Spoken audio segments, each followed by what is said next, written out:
अहमद नाम का एक 25 साल का लड़का था जो कि एक प्राइवेट कंपनी में जॉब करता था। वहाँ पर उसकी मंथली सैलरी 40,000 रुपये थी, जो भारत के अंदर एक अच्छी इनकम मानी जाती है। हालांकि अपनी इस इनकम से अहमद भी काफ़ी खुश था, लेकिन उसके मन में एक डर था कि वो एक प्राइवेट कंपनी के अंदर है और ये कंपनी डिग्री से ज़्यादा हुनर को प्रायोरिटी पर रखती है। जहाँ कल को अगर कोई ज़्यादा हुनर वाला एम्प्लॉय उनको मिल जाता है तो वो पुराने एम्प्लॉयज़ को निकालने से पहले ज़्यादा नहीं सोचते।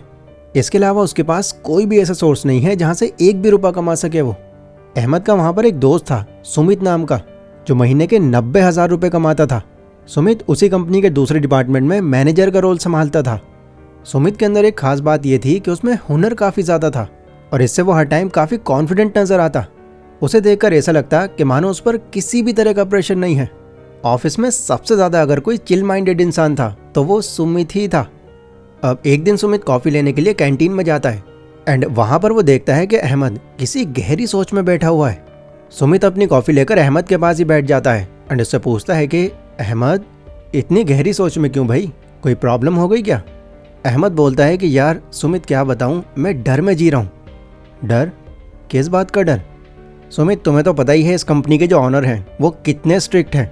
वो छोटी सी गलती पर भी जॉब तक से निकाल देते हैं एंड गॉड ना करे अगर कभी मुझसे भी कोई गलती हो गई एंड उन्होंने बाकियों की तरह मुझे भी जॉब से निकाल दिया तो मैं तो यार बर्बाद ही हो जाऊंगा, क्योंकि यही इकलौती जॉब है मेरे पास पैसा कमाने के लिए। सुमित ने अहमद को समझाया, अहमद तुमको पता है मैं क्यों इतना कॉन्फिडेंट रहता हूँ? क्यों मुझे तुम ज़्यादातर टाइम चिल मोड में ही देखते हो? क्यों सुमित, बताओ मुझे। क्योंकि जिस डर में तुम आज हो इस डर को मैं काफ़ी टाइम पहले बहुत पीछे छोड़ चुका हूँ। मतलब? मैं समझा नहीं। देखो, तुम्हारे डर की मेन वजह क्या है कि ये जो तुम्हारा एक लौता इनकम सोर्स है, बट मेरे साथ में ऐसा नहीं है। मैं ऑलरेडी अपने लिए इतने एसेट्स क्रिएट कर चुका हूँ कि अब मुझे जॉब सिक्योरिटी की भी टेंशन नहीं है, क्योंकि इन एसेट्स की वजह से अब मेरी मल्टीपल जगहों से इनकम आ रही है। एसेट्स? ये क्या होता है? अहमद, एसेट्स वो चीज़ें होती हैं जो तुमको पैसा कमा कर देती हैं, जैसे तुम्हारे केस में तुम्हारी ये नौकरी। बट प्रॉब्लम यह है कि तुम्हारे पास सिर्फ यही एक एसेट है। नहीं नहीं नहीं नहीं, अगर ऐसा है तो मेरे पास एक और एसेट है, मेरा बैंक अकाउंट, क्योंकि वहाँ पर मेरा पैसा हर साल 4% से ग्रो हो रहा है, वो भी मेरी बिना इन्वॉल्वमेंट के।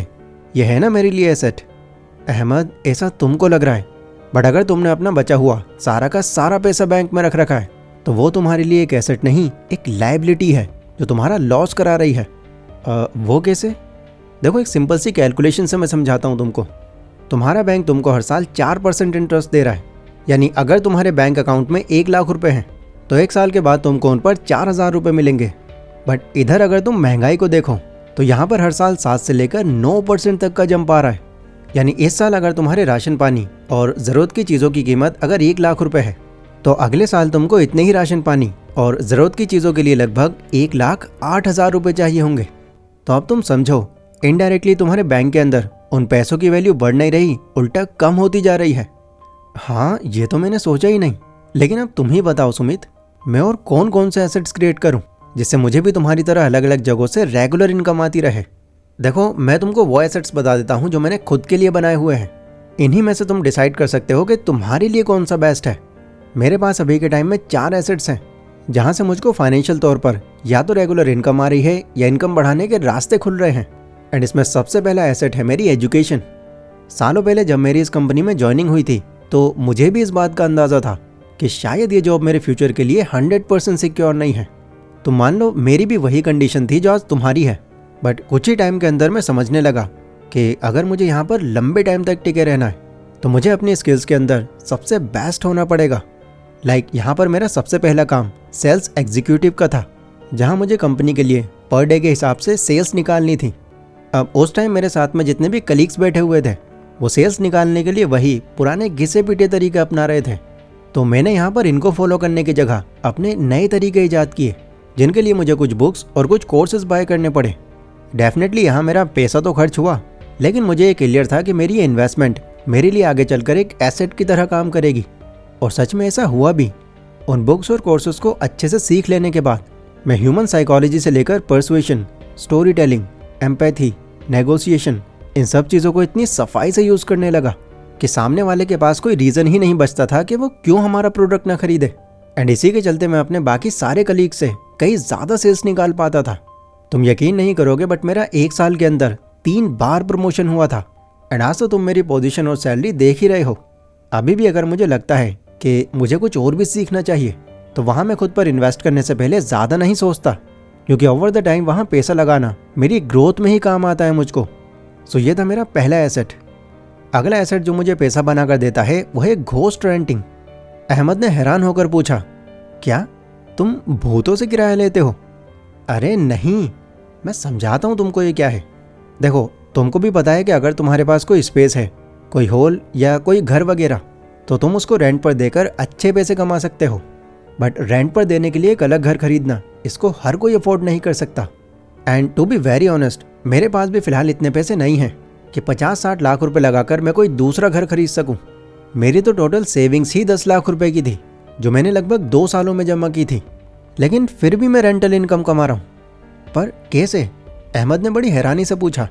देखो, इंडिया की पॉपुलेशन पिछले कुछ सालों में बहुत तेज़ी से बढ़ रही है एंड आज तो हम पॉपुलेशन के मामले में पहले नंबर पर आ चुके हैं।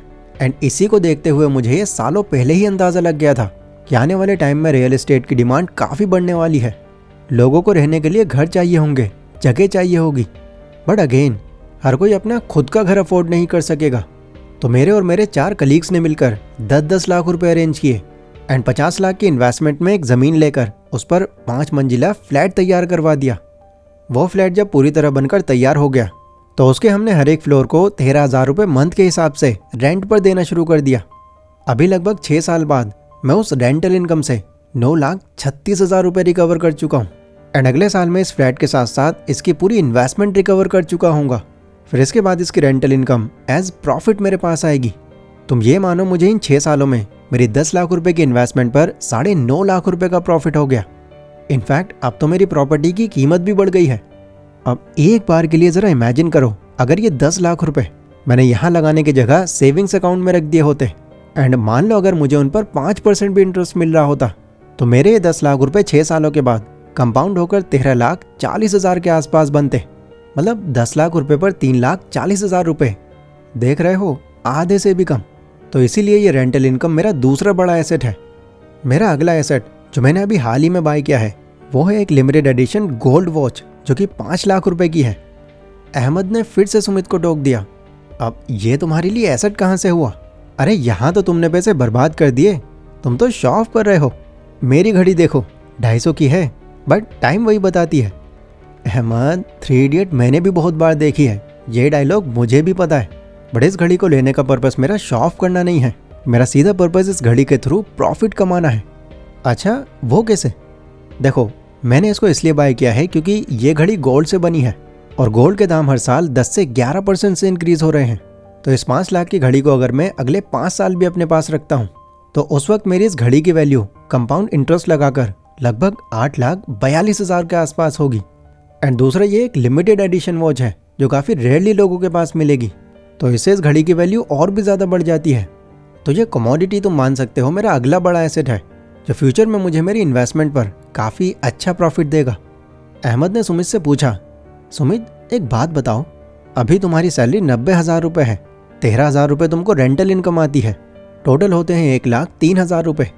इनमें तुम घर के खर्चे निकालने के बाद फिर भी बहुत पैसे बचा सकते हो। बट इससे पहले जब तुमको रेंटल इनकम नहीं आती थी तो तुमने 10 लाख रुपए 2 साल में जमा कैसे कर लिए? तुम घर का खर्च कैसे उठाते थे? और पहले तो तुम्हारी सैलरी भी कम रही होगी। तो इस पर सुमित ने हंसते हुए जवाब दिया, तुमने सही कहा अहमद, तुम्हारा ये सोचना जायज़ है, क्योंकि अभी तक मैंने तुमको अपने सारे एसेट्स नहीं बताए। देखो, उस टाइम मेरी मंथली सैलरी 50,000 रुपये थी एंड इसके अलावा मेरे पास कोई और इनकम सोर्स नहीं था। बट जैसा कि मैंने तुमसे कहा, सालों पहले तुम्हारी तरह ही मेरे मन में भी डर था। यही माइंड में चलता रहता था कि बस यही इनकम सोर्स है मेरे पास, किसी वजह से अगर ये बंद हो गई तो क्या होगा मेरा। बट क्योंकि मैं खुद को एजुकेट करने के लिए कई अलग अलग बुक्स खरीदता था, तो वहीं से ही मुझे एसेट बिल्डिंग का ये कॉन्सेप्ट समझ में आया। तो मैंने फिर बिना ज़्यादा फालतू पैसे खर्च किए इसकी तैयारी जॉब लगने के दूसरे साल ही शुरू कर दी थी। मैंने जैसे तैसे उन 1-2 सालों में 3 लाख रुपए इकट्ठा किए एंड अपने किसी जानने वाले से एक सेकंड हैंड ऑटो खरीद लिया। ये मैंने पर्पसली किया था क्योंकि मेरा एक पड़ोसी था समीर नाम का, जो उस टाइम पर बेरोजगार था, बट वो ऑटो चलाना जानता था। तो उसे मैंने अपने इस ऑटो को रेंट पर चलाने के लिए दे दिया। वो मुझे एक दिन के हिसाब से 700 रुपये देता था, जो महीने के बनते हैं लगभग 21,000 रुपये। हालांकि बीच बीच में उस ऑटो के अंदर कुछ एडिशनल खर्चे भी होते थे, बट फिर भी मेरी बिना किसी इन्वॉल्वमेंट के मैं ऑन एन एवरेज 18,000 रुपये तो वहाँ से कमा लिया करता था। तो उस टाइम मेरी एक महीने की कमाई 50,000 नहीं बल्कि 50 + 18 68,000 रुपये थी, जिससे मैं इतने कम टाइम में काफ़ी पैसे सेव कर पाया। वैसे आज भी मेरी इन्वेस्टमेंट पर 2 ऑटो चल रहे हैं जिनका पर डे रेंट बढ़ाकर मैंने 1,000 रुपये किया हुआ है। तो एडिशनल खर्चे काट पीट कर मैं ऑन एन एवरेज मंथली वहाँ से 50,000 रुपये निकाल रहा हूँ। अब ओवरऑल इन सब एसेट्स का अगर मैं निचोड़ निकालूँ तो मंथली कमाई मेरी 90,000 नहीं बल्कि 2 लाख के आसपास है, और वो भी अलग अलग जगहों से। एंड आगे ये कमाई और भी ज़्यादा बढ़ने वाली है। इसी वजह से मैं तुमको इतना चिल दिखाई देता हूँ, क्योंकि देखो अगर हमारे माइंड में ये होता है कि हम फाइनेंशियली बहुत अच्छा कर रहे हैं तो आधे से ज़्यादा स्ट्रेस तो हमारा ये सोच सोच कर ही ख़त्म हो जाता है। ये सब सुनकर अहमद की मानो आंखें खुल गईं। उसने भी खुद से ये प्रॉमिस किया कि मैं भी अब अपने पैसे बर्बाद करने की जगह उनसे एसेट्स क्रिएट करूँगा। दोस्तों आई होप ये वीडियो आपको भी काफ़ी अच्छे से समझ आई होगी एंड पता चला होगा कि पैसे बर्बाद करने की जगह अगर उसको सही जगह में लाकर उससे एसेट्स क्रिएट किए जाएं तो ऐसा करना आपको फाइनेंशियल तौर पर बहुत ही ज़्यादा ग्रो कर सकता है। यह वीडियो अगर आपको पसंद आई हो तो इसको लाइक ज़रूर कर देना। एंड आप भी अगर इसी तरह की 2D एनिमेटेड वीडियोस बनाना सीखकर एक नई स्किल से पैसे कमाना चाहते हो तो इसके कंप्लीट कोर्स का लिंक मैंने डिस्क्रिप्शन में दिया हुआ है, जहां पर आप सिर्फ 399 रुपीज़ में इस तरह की कमाल की वीडियो सिर्फ 20 दिनों में बनाना सीख सकते हो। सो जाओ और ये नई स्किल सीखकर अपने अर्निंग पोटेंशियल को बढ़ाओ।